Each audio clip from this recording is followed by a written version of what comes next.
ආයිසරයක් අතීතයට ගිහින් වෙනස් කරන්න තිබ්බනම් කියලා හිතන එක දෙයක් හරි අපි හැමෝගේම ජීවිතවල තියෙනවා. හැබැයි ඉතින් එහෙම යන්න බැහැනේ. එහෙමයි කියලා ටයිම් ට්‍රැවල් කරන්න බෑ කියන්නත් බෑ. මොකද ලෝකේ හරියට විසඳ ගන්න බැරි වුණු කාලතරණය ගැන සැක හිතන විවිධ සාක්ෂි දකින්න අපිට පුළුවන්. ඉතින් ඒ නිසා අද අපි හිතුවා ඒ වගේ කාලතරණ සාක්ෂි කියලා සමහරු කියන අභිරහස් කීපයක් ගැන ඔයත් එක්ක කතා කරන්න. මේ අභිරහස් වලට උත්තරත් ලෝකෙම තියෙනවා. ඉතින් ඒ නිසා හොඳට බලලා ඔයාම තීරණය කරන්නකෝ. ජයග්‍රාහකයන් බිහිවන විශිෂ්ටතම විද්‍යාව පන්තිය Madushanka Samarasekara.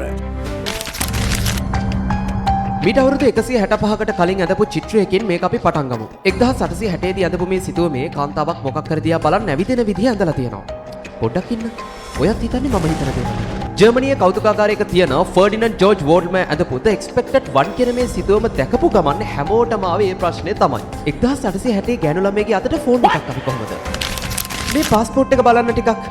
United Kingdom of Torrent 1955 දී මෙන්න මේ පාස්පෝර්ට් එකත් අරගෙන හොඳට ඇඳ පැළඳගත්තු කෙනෙක් ජපානයේ ටෝකියෝ වල ගුවන්තොටුපළකට එනවා. අන්න එතකොට තමයි සියරම අඳුන් කුඳුන් උනේ. මොකද මෙහෙම රටක් ලෝකේ නැහැ. මෙයාට භාෂා කීපයක් කතා කරන්න පුළුවන් වගේම එයා කිව්වේ මම ව්‍යාපාරික වැඩකට ජපානයට ආවා කියලායි. මේ රට කොහෙද ඇහුවම මෙයා කිව්වේ මේක ස්පාඤ්ඤත් ප්‍රංශයත් අතර තියෙන රටක් කියලා. ඉතින් මේ නිසා සැකහිතුණු බලධාරීන් මෙයාව කාමරයකට අරන් ගිහිල්ලා ආයුධ සන්නද්ධ නිලධාරීන් දෙන්නෙක් එක්ක දොර ළඟ රඳවනවා. ටිකකින් දොර ඇරලා බලද්දි දැක්ක දේන් හැමෝම පුදුම වුණා. ඒ අద్భుත සංචාරකයා අතුරුදහන් වෙලා. එදා ඉඳන් අද වෙනකන් මේ සංචාරකයා කාටවත් දකින්න ලැබුණේ නැහැ.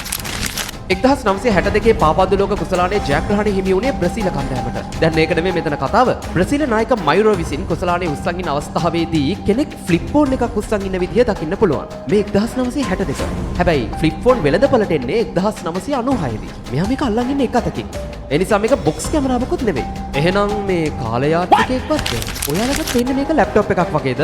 Grave Nascus of an Enthroned Woman with an Attendant කියන මේ ග්‍රීක කැටයම අවුරුදු 2124කට කලින් ඇඳපු එකක්. කැලිෆෝනියාවේ කෞතුකාගාරයක තියෙන මේ කැටයමේ ලැප්ටොප් එකක් වගේ එකකුත් USB ports වගේ සිදුරු කිහිපයකුත් දකින්න පුළුවන්. හිතන්නකෝ ඔයා ටයිම් ට්‍රැවල් කරලා ඔයාගේ මොකක් හරි අතීතයේ නැති වුණොත් ඒක අනාගතේ හම්බ වේද? 2008 චීනයේදී අවුරුදු 400ක් පරණ සොහොන් ගුවාවක් හොයාගන්නවා. ශතවර්ෂ ගාණක් සීල් කරලා තිබුණ මේක ඇතුලෙන් අමුතු දෙයක් දැක ගන්න ලැබුණා. ඔව්, ඔරලෝසුවක්. මේ ඔරලෝසුවේ පැත්තක ස්විස් කියලා ලකුණු කරලා තියෙනවා. ස්විස් වොච් කියලා කියන්නේ ස්විට්සර්ලන්තයේ හදන ලෝක ප්‍රසිද්ධම ඔරලෝසු වර්ගයක්. එතකොට මේකේ බැලළුවේ කාලකරණය කරපු කෙනෙක්වත්. ගොඩක් ඉස්සර කාලවලදී ඇමරිකාවේ පත්තරවල ටිකක් ලොකු නිවුස් එකක් ගියා. ඒ තමයි කාලතරණය කරන්නෙකු නගරෙන් පැනය. ඇත්තටම මෙයාගේ නම තමයි ඇන්ඩ්‍රු කාල්සන්. මෙයාගේ විශේෂත්වය තමයි මෙයා ඇමරිකානු ස්ටොක් මාකට් එක නැතිනම් කොටස් වෙළඳපොලේ චූටි ආයෝජනයක් කරලා මිලියන ගාණක ලාභයක් ඉපෙව්වා.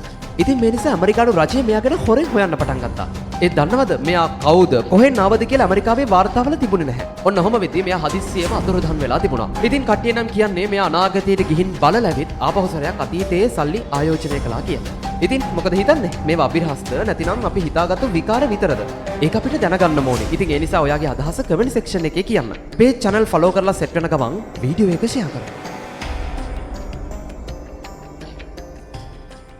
ජයග්‍රාහකයන් බිහිවන විශිෂ්ටතම විද්‍යාව පන්තිය මදුසංක සමරසේකර.